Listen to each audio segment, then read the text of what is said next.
नमस्कार दोस्तों, YouTube के माध्यम से आप सभी का बहुत बहुत स्वागत है। दोस्तों, सबसे पहले मैं आप सभी का धन्यवाद अदा करता हूं क्योंकि आप लोग हमारे चैनल को सब्सक्राइब करके वीडियो लाइक करते हैं। दोस्तों, इसी प्रकार आप हमें प्रोत्साहित करते रहें ताकि आपका प्रोत्साहन पा करके हम आपके समक्ष नित्य नए ज्ञानवर्धक वीडियो पेश कर सकें। दोस्तों, आज के वीडियो में हम चर्चा करने जा रहे हैं धन प्राप्ति के विषय में। धन प्राप्ति करने के लिए नौकरी, धंधा, व्यवसाय ये सबसे अच्छा स्रोत है, लेकिन भाग्यवश जब कभी ऐसा नहीं हो पाता है, इन चीज़ों से हमारी ज़रूरतें पूरी करने जितना धन हमें प्राप्त नहीं हो पाता है, तब हमें टोना टोटका, पूजा पाठ इत्यादि का सहारा लेना पड़ता है। इन चीज़ों से धन प्राप्त हो भी जाता है और बहुत ही बड़ी मात्रा में उपलब्धियां मिल जाती हैं। इन चीज़ों में बहुत ताकत है, लेकिन इन चीज़ों को करने के लिए हमें श्रद्धा और विश्वास पूरा बनाए रखना पड़ता है। श्रद्धा और विश्वास से ही ये चीज़ें प्राप्त होती हैं, सफल होती हैं। तो आप लोग भी पूरी श्रद्धा और विश्वास के साथ इस वीडियो को सुनें और इस उपाय को करें। आज जो मैं चर्चा करने जा रहा हूँ वो जड़ी बूटियों से लेकर के है, क्योंकि प्रकृति ने हमें सब कुछ दे रखा है। प्रकृति ने, ब्रह्मांड ने हमें सब कुछ दे रखा है। हमें उन चीज़ों को पहचानने की जरूरत है। अगर उन चीज़ों को हम पहचान लेते हैं और सही ढंग से उसका उपयोग करते हैं तो जड़ी बूटी, वनस्पति, पेड़ पौधे, इन चीज़ों से हम टोना टोटका या पूजा पाठ करके बहुत बड़ी बड़ी उपलब्धियां हासिल कर सकते हैं। तो दोस्तों, ऐसी ही एक जड़ी बूटी के विषय में मैं आज चर्चा करने जा रहा हूं, जिससे धन तो ठीक है कि धन तो मिलता ही है, लेकिन अगर सही तरीके से इसका सही उपयोग किया जाए तो राजयोग प्राप्त होता है और आप राजा या मंत्री भी बन सकते हैं।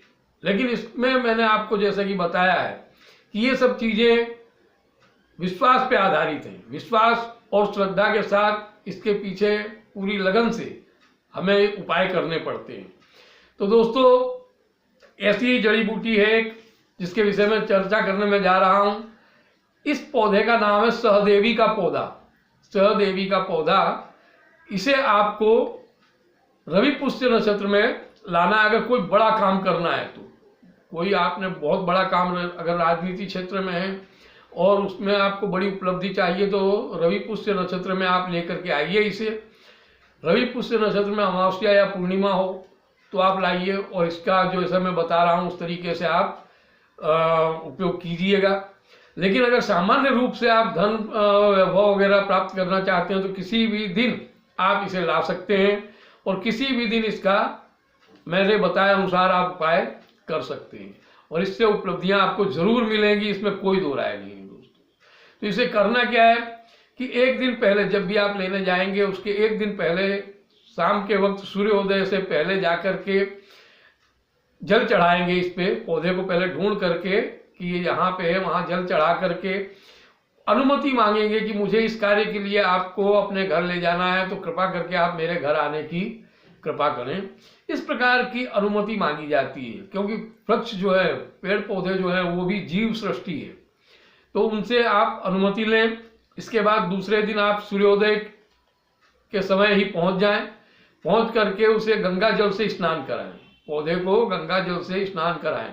स्नान करा करके बड़े ही निर्मल भाव से, पॉजिटिव भाव से आप उस पौधे को जड़ समेत उखाड़ लें धीरे से, और उखाड़ने के बाद आप इसे घर ले आए। घर ला करके इसे पंचामृत से स्नान कराएं। पंचामृत का मतलब आप समझते होंगे, दही, दूध, घी, शहद, शक्कर, ये 5 चीजें होती हैं। 5 चीजों से आप इसे स्नान कराएं। स्नान करा करके फिर स्वच्छ जल से स्नान कराएं। इसके बाद आप इसकी जड़ काट लें, छोटी सी जड़ काट लें। कहा जाता है कि इसकी जड़ अगर आप लाल कपड़े में, रेशमी लाल कपड़े में लपेट के तिजोरी में रखते हैं तो कभी धन धान्य की कमी नहीं होती। धन धान्य से आपकी तिजोरी, आपका घर भरा पूरा रहेगा, इसमें कोई दो राय नहीं है। इससे राजयोग तक प्राप्त होता है, इतना धन प्राप्त होता है दोस्तों। तो आप इसे तिजोरी में रखें। और दूसरा, अगर इसे रसोई घर में आप रखते हैं, इस जड़ को अगर आप रसोई घर में रखते हैं तो घर में आपके अन्न की कभी भी किसी भी प्रकार की कमी नहीं होगी। चाहे 50 आदमी बाहर से आके खाने वाले आए और खा करके जाएं तो भी कोई कमी नहीं होगी। तो दोस्तों इसे रसोई घर में भी आप रख सकते हैं। जैसा कि मैंने बताया कि अगर आप राजनीति क्षेत्र में हैं और उसमें आपको बड़ी उपलब्धि चाहिए तो रवि पुष्य नक्षत्र में आप इसे लेकर के आए। रवि पुष्य नक्षत्र अमावस्या या पूर्णिमा का दिन हो, ला करके इस वृक्ष को जिस विधि से मैंने बताया उस विधि से ला करके सुखा लें। सुखा के इसका पंचांग बना लें। पंचांग का मीन्स होता है डाली, पत्ते, फूल, जड़, हर चीज का को पीस के इसका पंचांग बना करके पाउडर बना के रख लें।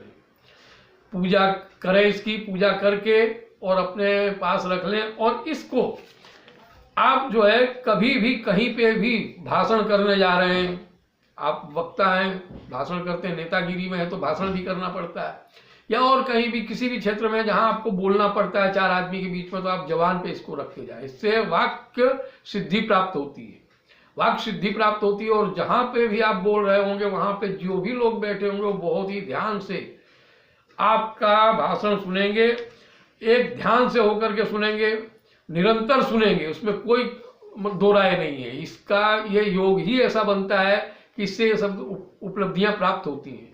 दोस्तों ये सहदेवी का जो पौधा है ये बहुत ही काम की चीज है। इसे आप पहचानते नहीं हो तो मैं इसका पिक दूंगा, तो इसे आप या फिर आप गूगल में सर्च करेंगे तो भी मिल जाएगा। सहदेवी का पौधा आप लेकर के आए और इसका उपाय जरूर करें और आप सुख समृद्धि पाएं, आगे बढ़ें, तरक्की करें। राजनीति में हो तो और भी ज्यादा तरक्की करें। इसी कामना के साथ आज के लिए दोस्तों इतना ही। नमस्कार।